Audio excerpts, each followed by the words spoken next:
Hello children, how do you do? I hope all of you are well. In the previous classes I have told you that today I shall teach you law of motions. So without being late, we are going to start law of motion. Laws of motion. गति के नियम. Actually बहुत पहले जो Greek sign Aristotle था, philosopher था, Greek का philosopher था, नाम था एरिस्टोटल. ये 384 से 322 तक रहा बीसी. ये फिलोसफर था, सिख था. इसने कहा कि किसी भी बॉडी को मोशन में रखने के लिए फोर्स की आवश्यकता होती है. मतलब टू मेंटेन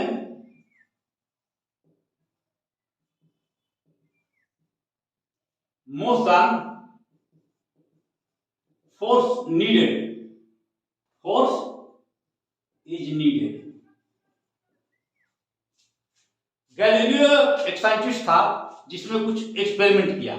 उसने क्या किया कि एकदम फ्रिक्शनल ऐसे इस आकार का कोण आकार का लिया, एकदम फ्रिक्शनल इंटरनल फ्रिक्शनल में 0, और यहां से एक बॉल गिराया नीचे की ओर. ये बॉल नीचे की ओर आया इस डायरेक्शन में, यहां तक आया, उसका इधर चलना शुरू हो गया, और ये बॉल यहां तक आया, एकदम यहां तक आ गया. मतलब ये इसका जो बॉल जो नीचे गिर रहा था, इसकी हाइट को उसने मापा. यह हाइट को उसने मापा, और यह हाइट और यह हाइट दोनों को उसने बराबर पाया. यहां तक गिर रहा था अपने, यहां से ऊपर जाने के लिए तो फोर्स चाहिए था, लेकिन फोर्स नहीं लगा, तो दोनों हाइट इसने बराबर पाया. यह हाइट और यह हाइट दोनों हाइट इसने बराबर पाया. उसके बाद उसने इसका एंगल को चेंज कर दिया. कैसे? देखिए, ये पोजीशन मिल पर रखा, इसको इस ढंग से रख दिया, और फिर उसको गिरा कर देखा. यहां से गिरा इतना ऊंचाई से, ये बॉल नीचे गिरा, यहां तक आया, और इसका जो हाइट था, ये जो हाइट है, उसने देखा कि अब यह बहुत लंबा डिस्टेंस तय किया. ये इस तरफ चला गया और यहां तक चला आया.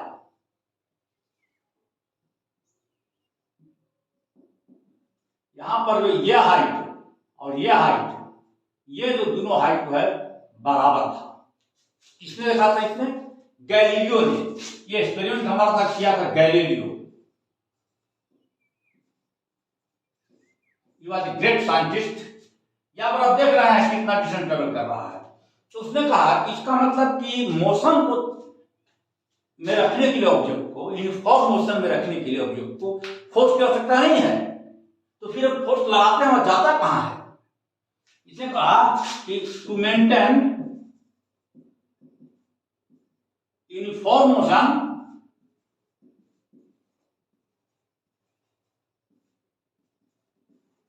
No external force is required. तो एक्सटर्नल फोर्स अगर रिक्वायर्ड नहीं है, तो हम जब फोर्स लगाते हैं जाता कहां है? एक्चुअली वह फोर्स फ्रिक्शन के अगेंस्ट में काम करता है. अगर इसमें कुछ फ्रिक्शन होता तो हमें फोर्स लगाना पड़ता है यहां तक ले जाने के लिए, लेकिन हम लोगों ने कहा था कि इसका जो सरफेस है फ्रिक्शन लेस है. तो इसका मतलब दो ये उसने कहा, और इसे से आया न्यूटन्स लॉ. जब एक्सटर्नल फोर्स अगर 0 हो जाए, एफ एक्सटर्नल 0, इसका मतलब है कि एक्सेलरेशन भी 0 हो जाएगा. एक्सेलरेशन भी 0 होगा. एक्सेलरेशन 0 होने का मतलब क्या है? यूनिफॉर्म स्पीड चल रहा है और कांस्टेंट एक्सेलरेशन चल रहा है, कोई चेंज इन एक्सेलरेशन नहीं हो रहा है. अब आए हम लोग आए न्यूटन्स फर्स्ट लॉ. तो पहले न्यूटन्स फर्स्ट लॉ के स्टेटमेंट को लिखते हैं.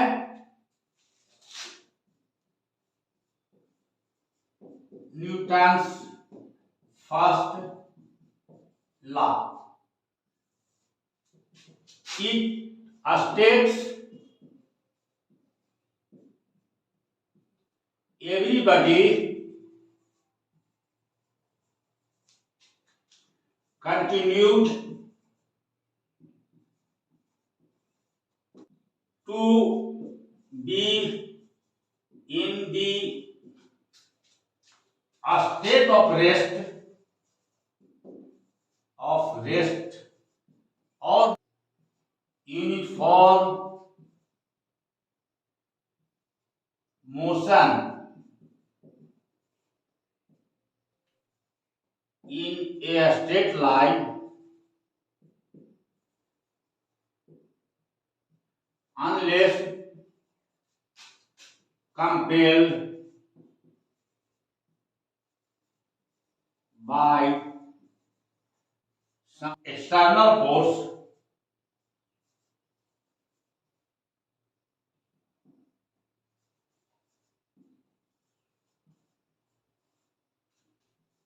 to act otherwise.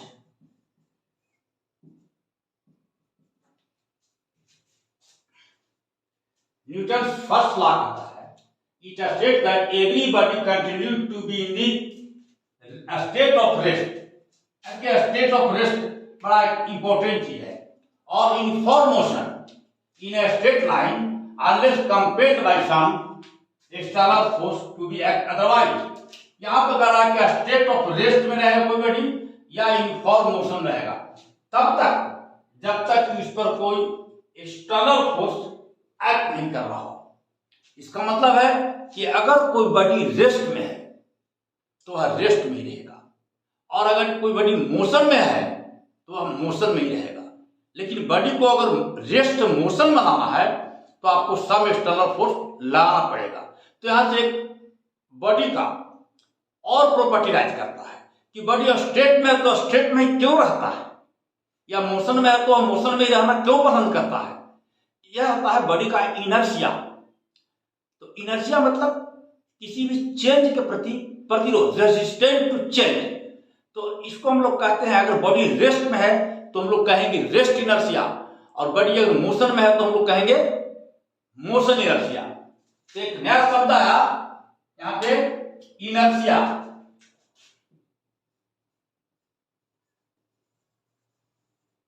इनर्शिया अगर रेस्ट में है तो रेस्ट इनर्शिया,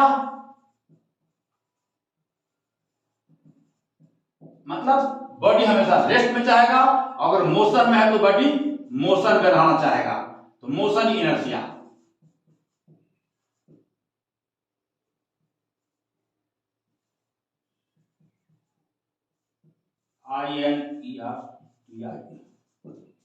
इनर्शिया. तो इसमें से कोई बॉडी रेस्ट इनर्शिया या मोशन इनर्शिया में होगा, और रेस्ट से हम लोग को मोशन में लाना होगा या मोशन से रेस्ट में लाना होगा, तो हमें कुछ फोर्स की आवश्यकता होगी. ये इनर्शिया का मतलब हुआ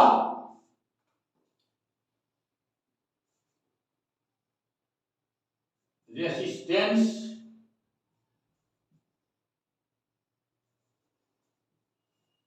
टू चेंज.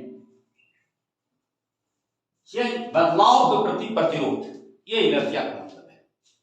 और कोई बॉडी को अगर रेस्ट से मोशन में लाना है या मोशन से रेस्ट में लाना है तो एक्सटर्नल फोर्स हमें देना पड़ेगा ताकि उसकी इनर्शिया को हम लोग चेंज कर सकें. आइए, बॉडी जब चलता है या रेस्ट में होता है तो ये तो है, लेकिन चलने पर अगर बॉडी पर फोर्स लगाया जाएगा तो उसका वेलोसिटी चेंज कर सकता है. और जब चेंज करेगा तो उसके लिए एक नया शब्द आता है, मोमेंटम. मोमेंटम क्या होता है? मोमेंटम इज डिफाइंड एज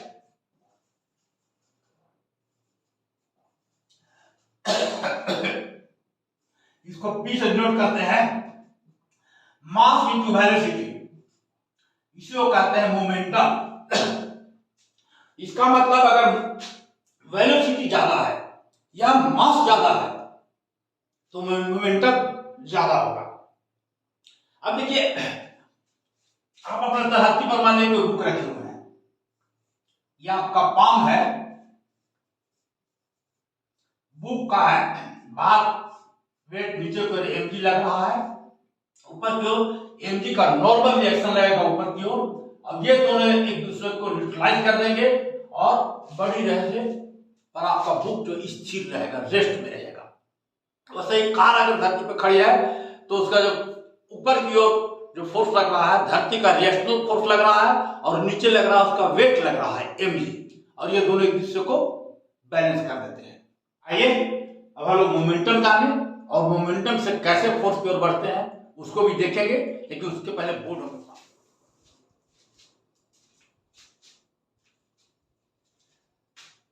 आइए अब लोग Newton second law of motion लिखते हैं। Newton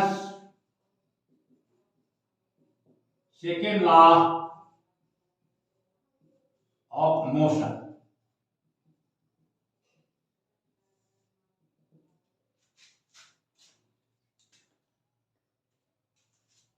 It states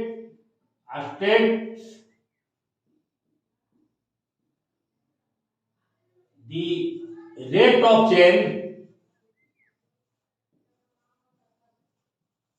change of momentum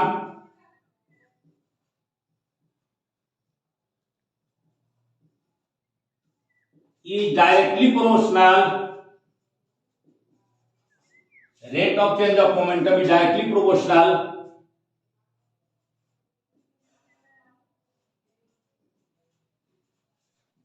to the applied force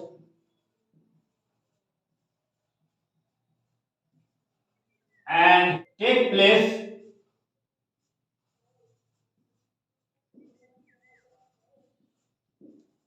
in the direction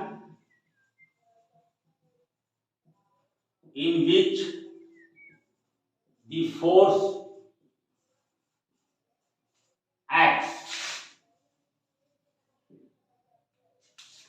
It states that the rate of change of momentum is directly proportional to the applied force and take place in the direction in which the force acts. Rate of change of momentum is proportional to the applied force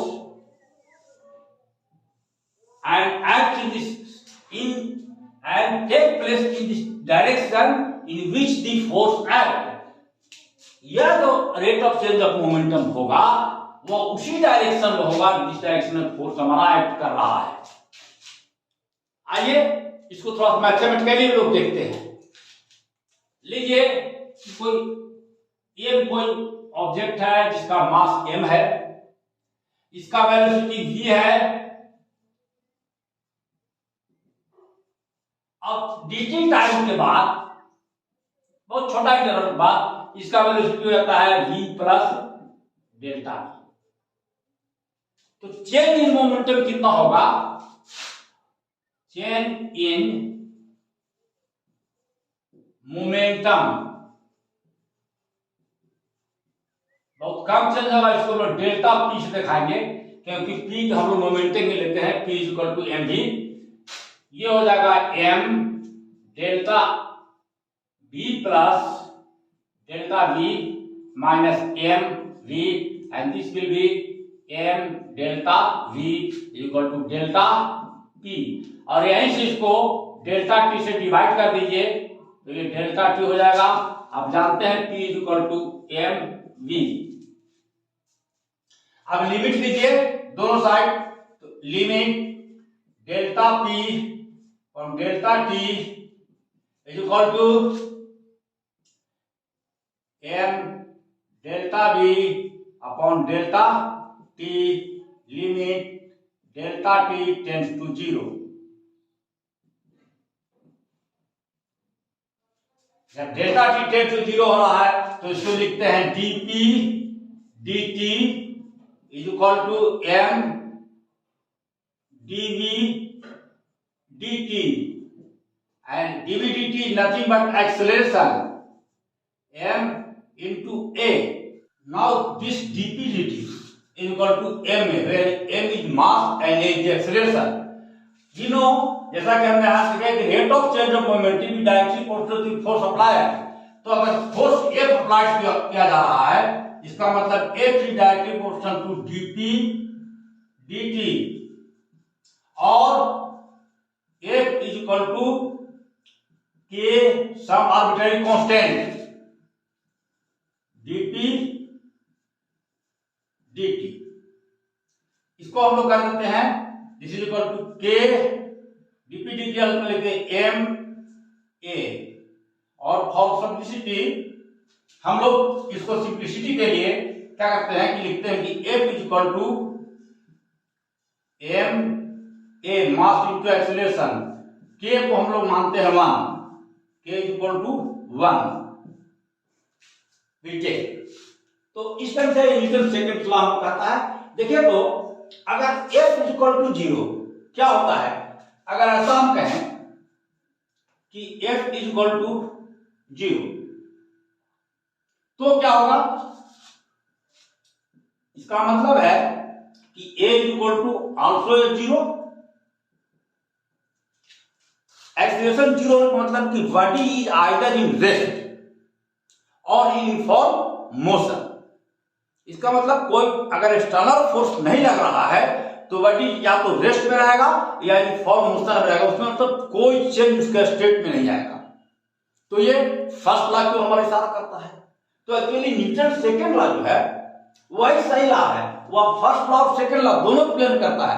first law हम लोग को diffusion of the force देता है, जबकि second law measurement of the force देता है। Force को हम लोग कैसे निकालते हैं, सेकंड लॉ से निकालते हैं। आप फिर देखिए एक चीज और है कि ये मास के बारे में हमको पता नहीं है, तो ये मास में कहां फोर्स लग रहा है ये भी हमें पता नहीं है। अगर बहुत बड़ा लार्ज मास हो, लार्ज मास, तो फोर्स कहां लग रहा है, जैसे बहुत बड़ा मास हो तो ये फोर्स कहां लग रहा है ये पता नहीं है। तो यहां से एक नया कंसेप्ट का जन्म होता है, वह सेंटर ऑफ मास का, कि यह फोर्स जो है इसके सेंटर ऑफ मास पर लगेगा, या जो फोर्स इसके सेंटर ऑफ मास पर लगेगा।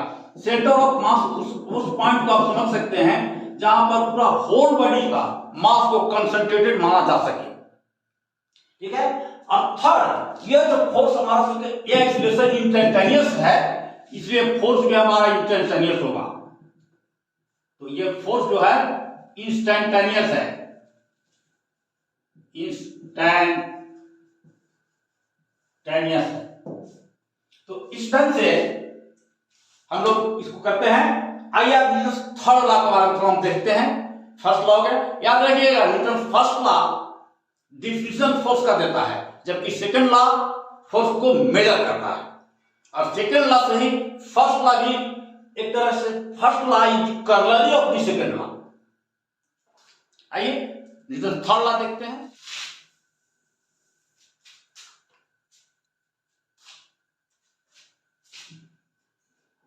Newton's third law of motion. It states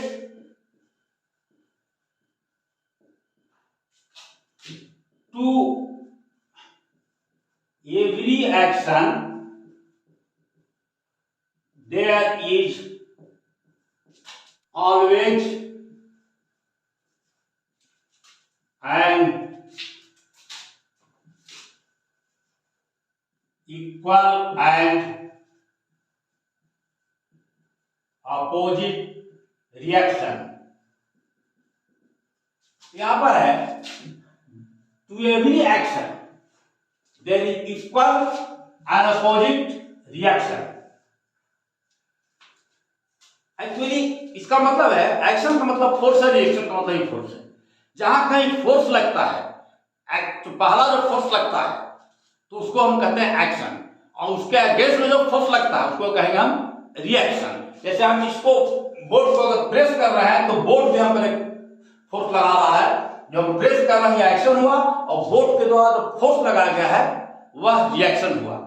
तो इसका मतलब है कि कोई भी चीज पर अगर कोई फोर्स लगाया जाता है तो वहां तुरंत एक्शन के बदले रिएक्शन पैदा होता है। इसका मतलब यह हुआ कि अगर F फोर्स लग रहा है, F ए बी पर फोर्स लगा रहा है, ए पे फोर्स, कोई ऑब्जेक्ट है ए जो बी पर फोर्स लगा रहा है, तो बी भी ए पर फोर्स लगाएगा, और कैसे लगाएगा, बी ए। लेकिन यह जो फोर्स होगा अपोजिट में होगा, और दोनों फोर्स एक दूसरे को न्यूट्रलाइज कर देंगे। एफ ए बी मतलब force on B due to A is equal plus force on B due to A is equal to 0। ये बहुत इंपॉर्टेंट कंक्लूजन है, और इसका बहुत जगह हम लोग प्रयोग करते हैं। एक प्रश्न उठता है कि जब ऐसा होता है तो घोड़ा गाड़ी को भी खींच रहा है, तो गाड़ी भी घोड़ा खींच रहा है, फिर गाड़ी आगे बढ़ती कैसे है, इस प्रॉब्लम को समझने की कोशिश करें। Pulling a horse car bye a horse, इसके लिए देखिए कार्ट हम बनाते हैं। ये मान लीजिए कार्ट है, और इसको एक हॉर्स जो है यहां से पुल कर रहा है, ये पुल कर रहा है, ये कार्ट है। कार्ट का मान लीजिए कि मास m है, कैपिटल M, तो नीचे कर लेगा फोर्स mg, और इसका जो होगा ये हॉर्स का mg जो है, चक्का का जो रिएक्शन होगा ये ऊपर नॉर्मल रिएक्शन पर जो होगा इससे बैलेंस हो जाएगा, कार्ट स्थिर। चलिए अब हॉर्स पर आइए। हॉर्स जब घोड़ा गाड़ी खींचता है तो क्या करता है कि अपने खूर से थोड़ा तिरछा लगाता है फोर्स, इधर फोर्स दबा रहा है नीचे की ओर, इसके ठीक अगेंस्ट में ऊपर की ओर ये फोर्स लगेगा H, ये हॉर्स है।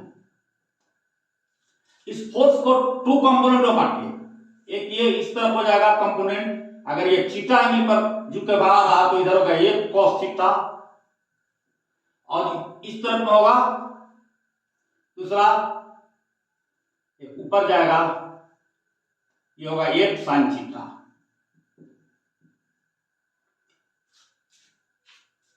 ये जो है तनाव जो है, घोड़ा गाड़ी खींच रहा है टी, घोड़ा गाड़ी को खींच रहा है टी टेंशन से, तो इस तरफ भी टी टेंशन है, दोनों तरफ टी से खींच रहा है और टी से इसका टेंशन पैदा रहा है, दोनों एक दूसरे को बराबर कर रहे हैं। यहां पर देखिए तो अगर घोड़ा का मास m है, स्मॉल m, तो यह नीचे को वेट लगेगा mg, तो mg और f sin थीटा ये दोनों एक दूसरे को बैलेंस करेंगे। यहां पर जो कार्ट घोड़ा के द्वारा फोर्स लग रहा है, पहला देखिए m is equal to mg, एक फोर्स हुआ। दूसरा फोर्स लग रहा है यहां पर देखिए तो t और t बैलेंस कर रहे हैं एक दूसरे को। तीसरा फोर्स एक sin थीटा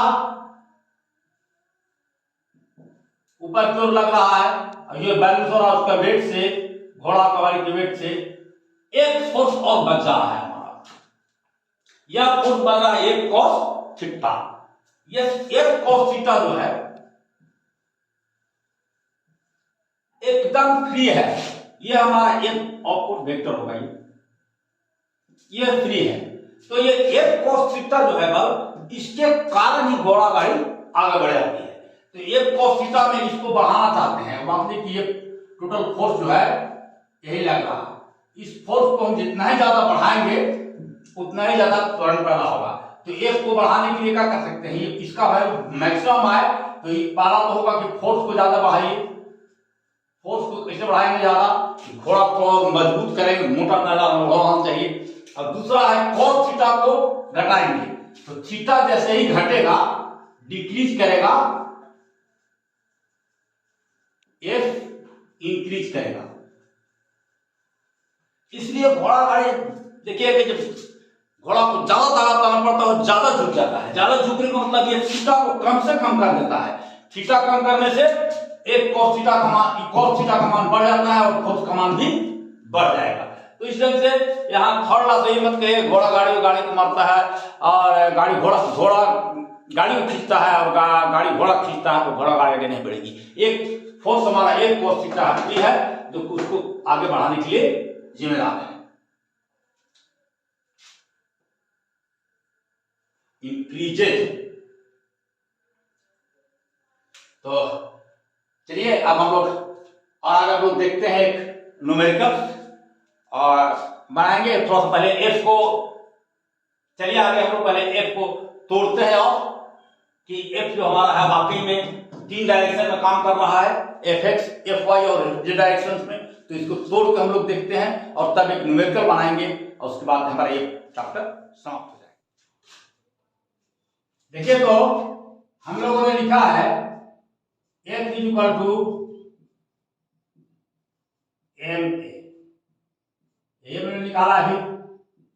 ये एफ जो है, एफ को हम लोग इसके कंपोनेंट में रिजॉल्व कर सकते हैं, along S direction, along Y direction और एन जेड डायरेक्शन। और मोमेंटम को भी हम लोग एक्स डायरेक्शन, वाई डायरेक्शन और जेड डायरेक्शन में रिजॉल्व कर सकते हैं। तो आइए देखिए क्या होगा। ये डायरेक्शन है, याद दिला आपको हम, यही होगा एक्स डायरेक्शन, ये वाई डायरेक्शन और ये जेड डायरेक्शन। इस तरफ में एफ एक्स, इस तरफ में एफ वाई और इस तरफ में F Z. Of course vector notation लगेगा। तो आइए हम लोग करें एफ इज इक्वल टू, कर लिख सकते हैं F X plus F Y plus F Z, ऐसे लिख सकते हैं। और इसको हम लोग लिख सकते हैं M D P X, momentum के टर्म में D T plus F plus M D T Y D T plus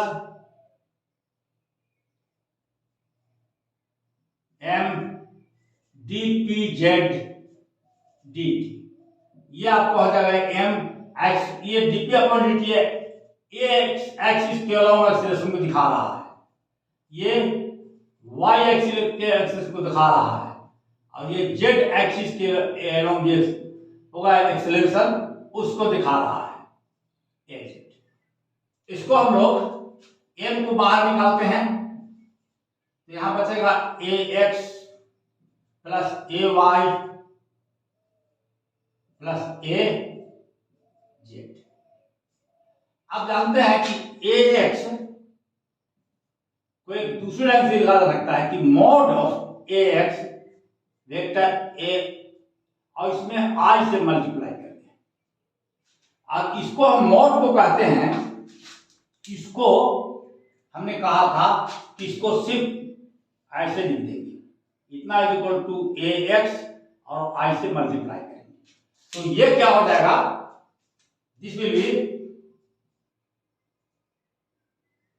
M A X I, इतना के बदले ये लिख दिए। वैसे ही ए वाई जे, वैसे ही ए जेड के। तो ये हम लोग का फोर्स का फाइनल एक्सप्रेशन आ जाता है।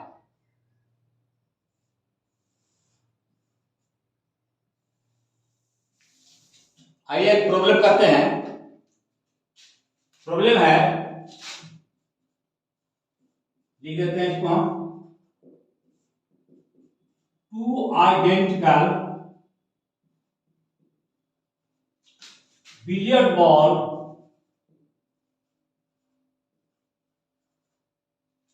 strikes a rigid ball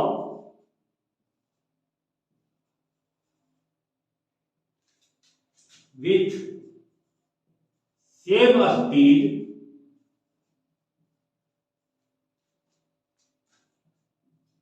but at different angle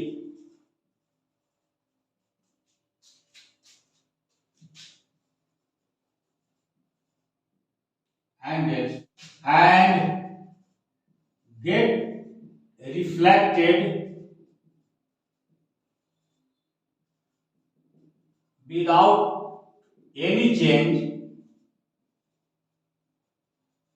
in speed as shown in the figure.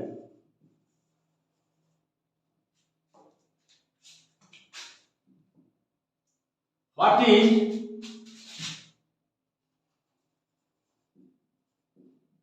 first direction of the force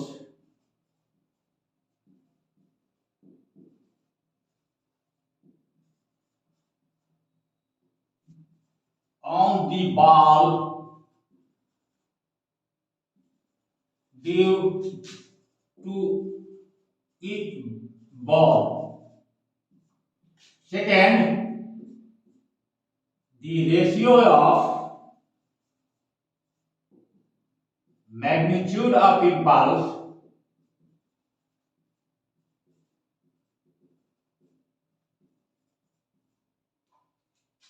imparted to the balls by each ball.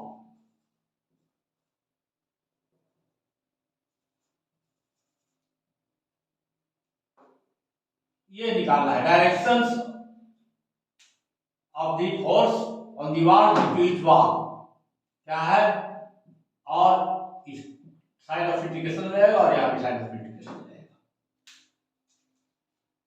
ठीक है, तो कहा कि टू आइडेंटिकल और sorry यहाँ पर देखिए टू जो है ऐसे लिखा गया, टू में तो दो यहाँ आना चाहिए, TWO। Two identical billiard balls strikes a real ball with the same speed but at different angles and get reflected without any change in speed as shown in the figure. What is direction of the force on the ball due to each ball? each ball के चलते दीवार है उस पर force का direction क्या होगा, और the ratio of magnitude of impulse imparted in the balls by each ball, हर एक दीवार द्वारा बॉल पर क्या इंपैक्ट किया जा रहा है इंपल्स, उसको हम लोग को कैलकुलेट करके निकालना है। तो चलिए स्टार्ट करते हैं हम लोग। पहले तो फिगर बना देते हैं, दिए हुए हैं कि फिगर दिए हुए बुक में से ये बॉल है और यहां से कोई m मास है जो u स्पीड से चल रहा है और यहां जा रहा है, टकरा रहा है और इसी डायरेक्शन में बैक हो जा रहा है v स्पीड से। एक दूसरा फिगर है कि ऐसे नहीं है, ये बॉल है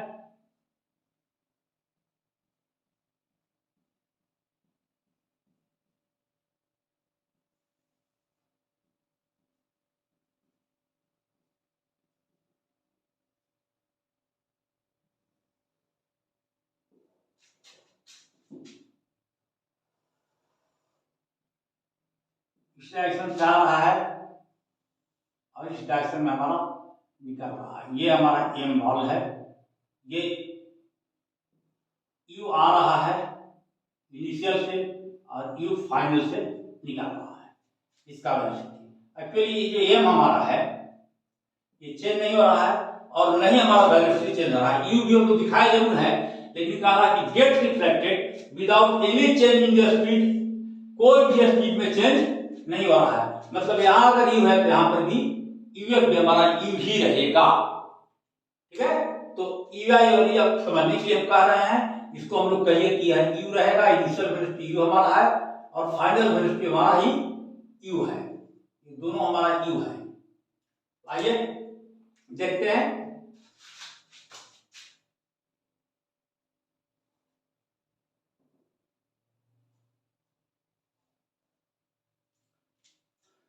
यहां पर जो वाकई में ये v के बराबर है, ये जो v है यहां पर भी v u के बराबर है। तो मैग्नीट्यूड ऑफ द फोर्स हम लोग नहीं निकाल सकते हैं क्योंकि टाइम ऑफ इंपल्स हम लोग को नहीं दिया हुआ है। मैग्नीट्यूड ऑफ फोर्स निकालने के लिए F × T होता है, इंपल्स टाइम से गुना करते हैं फोर्स में, तो हम लोग को इंपल्स निकलता है बहुत छोटा समय के लिए जो फोर्स काम करता है, उस टाइम को मल्टीप्लाई करते हैं तो इंपल्स निकलता है। Magnitude of the force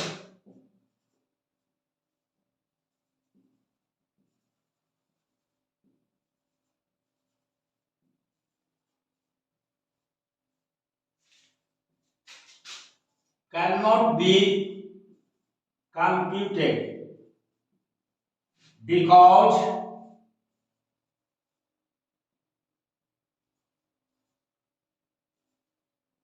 the time of impulse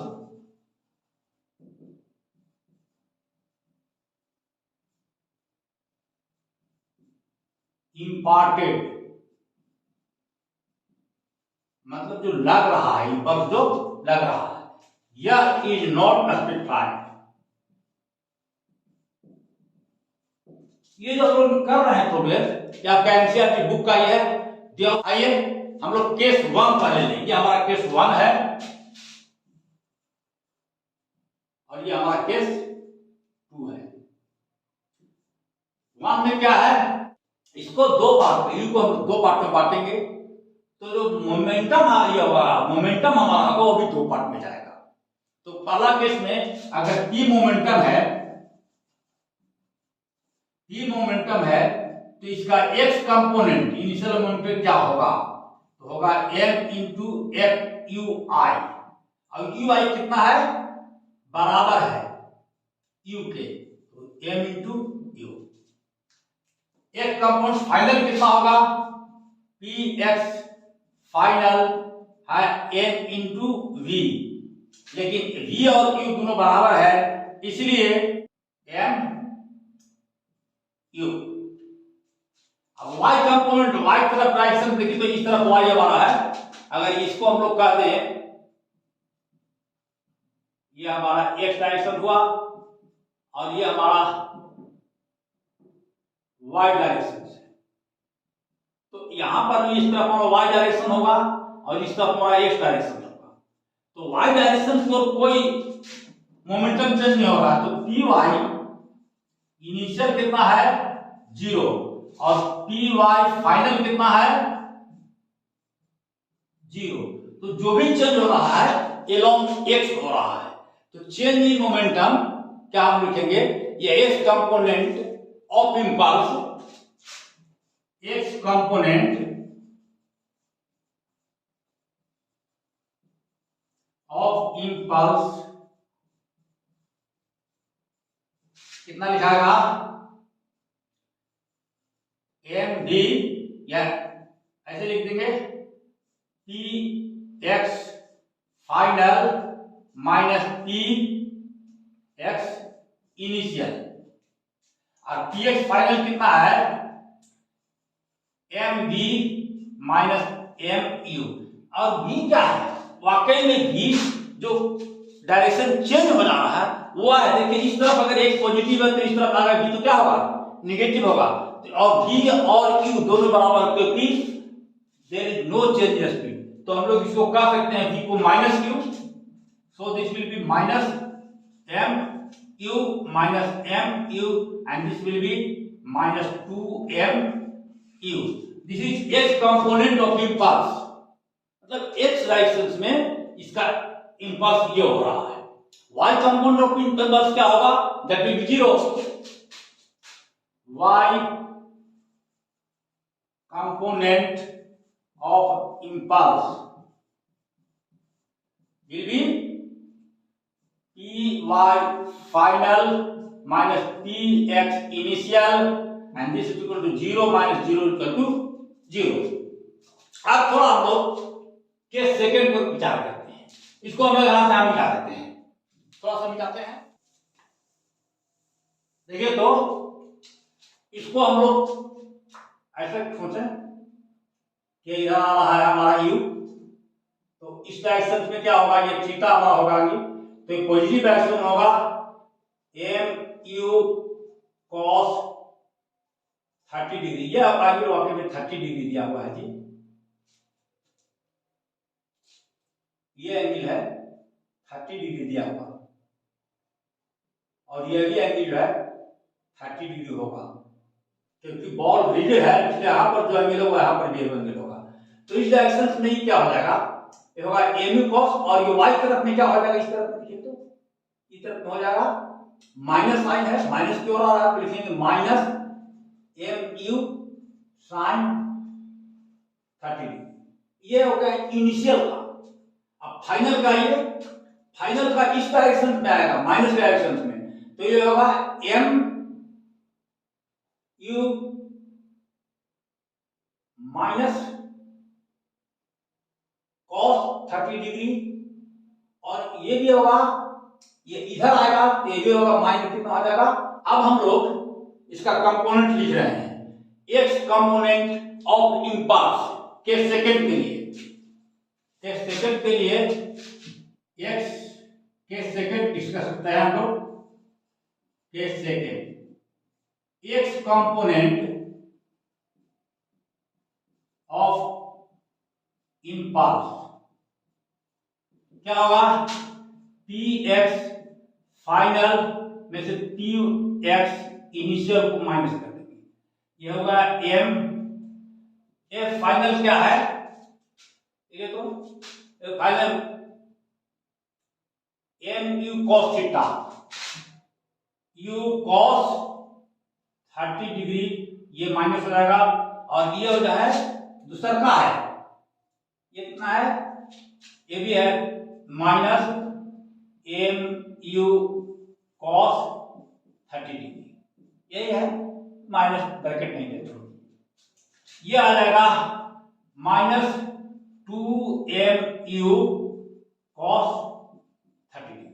अब y कंपोनेंट ऑफ इंपल्स निकालते हैं, y कंपोनेंट ऑफ इंपल्स,